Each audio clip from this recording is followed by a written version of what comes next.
बातमी आहे धाराशिवमधून। धाराशिव जिल्ह्यात बर्ड फ्लूचा एक संशयित रुग्ण आढळून आलाय। चक्क माणसालाच बर्ड फ्लूची लागण झाल्याची शक्यता समोर आल्यानं एकच खळबळ उडाली आहे।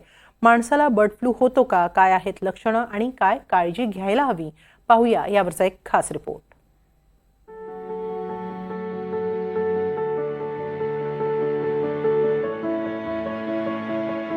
धाराशिवच्या ढोकीत गेल्या काही दिवसांपासून मोठ्या प्रमाणावर कावळ्यांचे बर्ड फ्लूमुळे मृत्यू होत आहेत।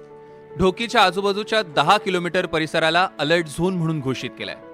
पण अशातच बर्ड फ्लूचा एक संशयित रुग्ण आढळल्यानं खळबळ उडाली आहे। ढोकी गावात मांस विक्रीचा व्यवसाय करणाऱ्या एका 40 वर्षीय व्यक्तीला अचानक ताप येऊ लागला। ताप कमी होत नसल्याने धाराशिवच्या एका खासगी रुग्णालयात उपचार सुरू केले, मात्र तब्येतीत कुठलाही फरक पडत नसल्याने आरोग्य विभागाने स्वॅबचे नमुने घेत पुण्याच्या प्रयोगशाळेत तपासणीसाठी पाठवलेत।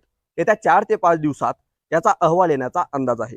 पशुसंवर्धन विभागाच्या तपासणीमध्ये प्राण्यांमध्ये म्हणजे कावळ्यांमध्ये बर्ड फ्लू पॉझिटिव्ह आल्याच्या नंतर तो जो काही सुरक्षित झोन त्या ठिकाणी आहे, त्या ठिकाणी असे लक्षणं आढळणाऱ्या ज्या रुग्णांचं सर्वेक्षण चालू आहे, ताप आहे, खोकला आहे, श्वसनाचे आजार आहेत, अशा सर्वेक्षणामध्ये हा रुग्ण आपल्याला आढळून आलेला आहे। तो सध्या खाजगी दवाखान्यामध्ये उपचार घेत आहे धाराशिवमध्ये।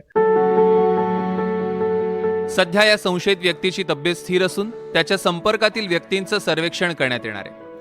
बर्ड फ्लू हा तसा पक्ष्यांमध्ये आढळून येणारा आजार, परंतु धाराशिवमधील एका व्यक्तीलाच हा आजार झाल्याचा संशय बळावल्यानं मोठी खळबळ उडाली आहे।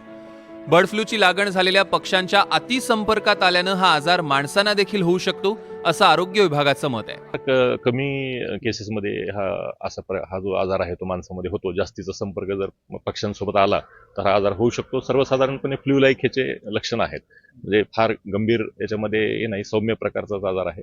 तर याच्यामध्ये आपण काळजी घेतली पाहिजे। फक्त श्वसनाच्या आजाराच्या संदर्भात जी काही काळजी आपण घेतो, जे सोशल इटिकेट्स म्हणतो आपण, खोकत असताना रुमाल वापरणे, मास्क वापरणे, सोशल डिस्टन्सिंग ठेवणे, हात स्वच्छ धुणे, हे जे सर्वसाधारण नियम आपण सर्वांनी पाळले पाहिजे।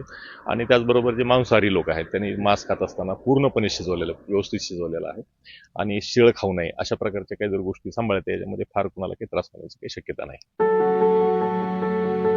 ताप आणि श्वास घेण्याचा त्रास, सतत खोकला, घसा खवखवणे, अंगदुखी, डोकेदुखी आणि थकवा, डायरिया आणि उलट्या होण्याची शक्यता ही बर्ड फ्लूची लक्षणं आहेत। बर्ड फ्लू माणसांना झाल्याची याआधी अनेक प्रकरणं समोर आली होती। माणसांना बर्ड फ्लू झाल्याच्या जगात 2003 ते 2023 पर्यंत 880 पर्यंत केसेसची नोंद झाली आहे। यातील 50% पर्यंत रुग्णांचा बर्ड फ्लूनं मृत्यू झाल्याचंही समोर आलंय। इंडोनेशिया, व्हिएतनाम, चीन, इजिप्त आणि काही युरोपीय देशांमध्ये प्रामुख्याने याचे रुग्ण आढळले। बर्ड फ्लू सारखाच H7N9 नावाच्या आजाराचे 2013 ते 2017 दरम्यान चीनमध्ये 1,500हून अधिक केसेस आढळून आल्या।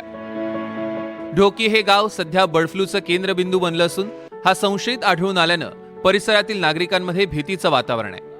मी आपल्या माध्यमातून सांगतो की जे ग्रामपंचायत आणि वैद्यकीय खातं जे नागरिकांना आवाहन करील त्या नागरिकांनी त्या सूचनेचं पालन करावं आणि या संकटापासून थोडं दूर राहण्याचा प्रयत्न करावा। रुग्ण आढळले, फक्त ऐकून होतो की पशु पक्ष्याला होते म्हणून, आता ही माणसाला झालेलं आहे। पण हे आता ही ढोकी गावामध्ये सापडलेलं आहे, पण ह्याची लागण पूर्ण जिल्ह्यामध्ये होऊ शकते। त्याच्यामुळं प्रशासनानं ह्याची तत्काळ उपाययोजना कराव्यात।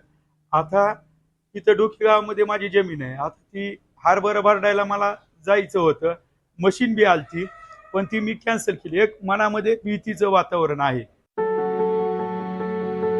प्रामुख्यानं पक्ष्यांमध्ये आढळून येणाऱ्या या आजाराचा संशयित रुग्ण आढळल्यानं नागरिकांमध्ये भीतीचं वातावरण पसरलंय।